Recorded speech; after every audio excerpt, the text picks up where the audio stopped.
เฮียนประธานคนหน่วยคณะประธานบรรดาแขกผู้แทนที่นับถือทั้งหลายก็ดูมัดข้าพเจ้าก็เอกภาพทั้งหมดแหละที่ประชุมผ่านมาข้าพเจ้าขออนุญาตมีความเห็นแลกเปลี่ยนดังนั้นข้าพเจ้าจะมีความเห็นในการก่อสร้างพนักงานนุ่มเพื่อสืบทอดในข้อนี้ในนามก็ได้เห็นเวียกสนุมคือกับคำเห็นของสายเลขาศูนย์กลางสนุมได้ว่าการสร้างเยาวชนดี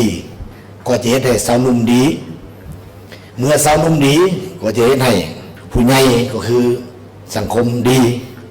ดังนั้นก็คือกับเขาสร้างพนักงานนุ่มก็จะเห็นให้วิชาการรุ่นกลางดีขึ้นกัน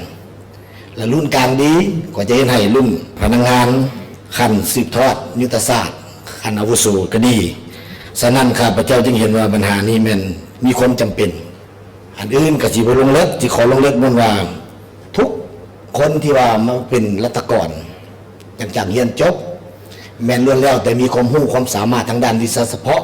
ก็จบตามหลักสูตรแล้วก็ได้คัดเลือกเข้าส่วนใหญ่ก็มันได้มาตรฐานหมดแต่ว่ายังขาดการค้นคว้าเรื่องแนวทางนโยบายของพรรคของรัฐเฮานี่ก็คือมูลเสื้อต่างๆนั่นเพราะว่าการสอบเสียงอันนี้ก็ขออภัยเนาะนกตัวอย่างว่าจบเคมีมาเก่งเคมีที่หนึ่งแต่เขามาเซ็งมันดิบเซ็งเวลาเซ็งเขารัตกรมันบ่ได้ย้อนว่าเขาไปเซ็งทฤษฎีมันต้องไปว่าเรื่องมูลเสื้อมันละคนละอันกันผู้นี้เก่งเรื่องเลขนะมันมาเซ็งมาถามว่าหัวหน้าเพราะนั่นซื้ออย่างมันกระโตกบางคนก็บ่ได้ลายอันเซ็งลายหัวข้อที่แตกต่างจบกฎหมายมาเขาไปถามเรื่องอื่นมันก็บ่ได้นั่นมันหมายความว่านั้นหลังจากนั้นเราเห็นว่าเมื่อจำนวนที่ได้เข้ามาได้เป็นรัฐกรนี่เรื่องวิชาเฉพาะอยู่แต่ละแขนงการกระทรวงองค์การท้องถิ่นนี่ถือว่าทุกสายมีวิชาความรู้วิชาเฉพาะเก่งภาษาต่างประเทศก็ได้อันนี้แต่ว่าปัญหาที่เกิดขึ้นเงาท่อต่างๆมันเกิดขึ้นจากคุณธาตุการเมืองศีลธรรมปฏิบัติแนวคิดไกลสอนบัตรที่มักเลนินอุดมการสังคมนิยมหรือเสื้อเผาซาเท่านี้ยังโบนักแน่ดังนั้นจึงเห็นว่ามีความจำเป็นต้องได้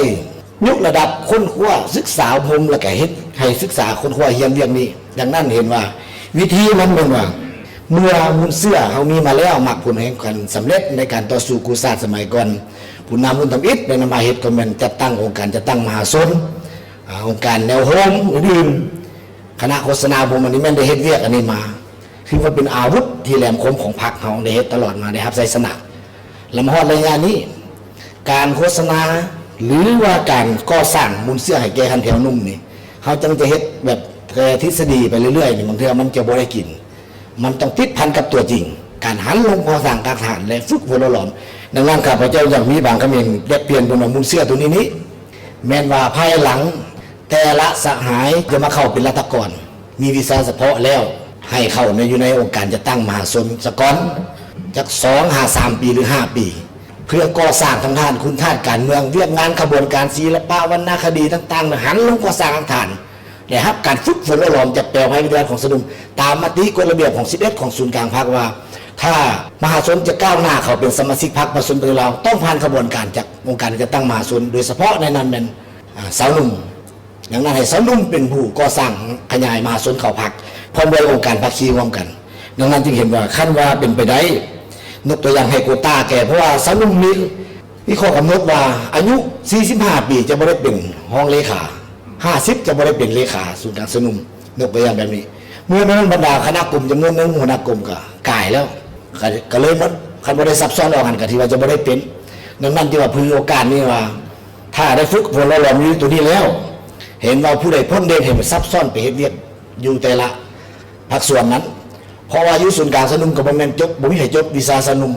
อยู่นี่ไม่ยิ่งก็คือกันบ่ได้ผ่านอันนี้ส่วนหลายก็จบกฎหมายการเงินบัญชีทุกอย่างคือกันแต่ว่าผู้ที่ผ่านได้ผ่านกระบวนการได้ฝึกฝนหลอมได้แปลวไผอันนี้จะฮู้คุณธาตุการเมืองเวลาไปอยู่คนอื่นนี่แสดงออกว่าบนสนุมของสร้างและส่งไปคนอื่นเขาเจ้าเฮ็ดกระบวนการเก่งขึ้นมีการเว้าการจาการเฮ็ดที่ว่ามีความทางเงินหลายขึ้นจะบ่เป็นวิชาการด้านเดียวอันนี้ข้าพเจ้าอย่างมีบางความคิดเห็น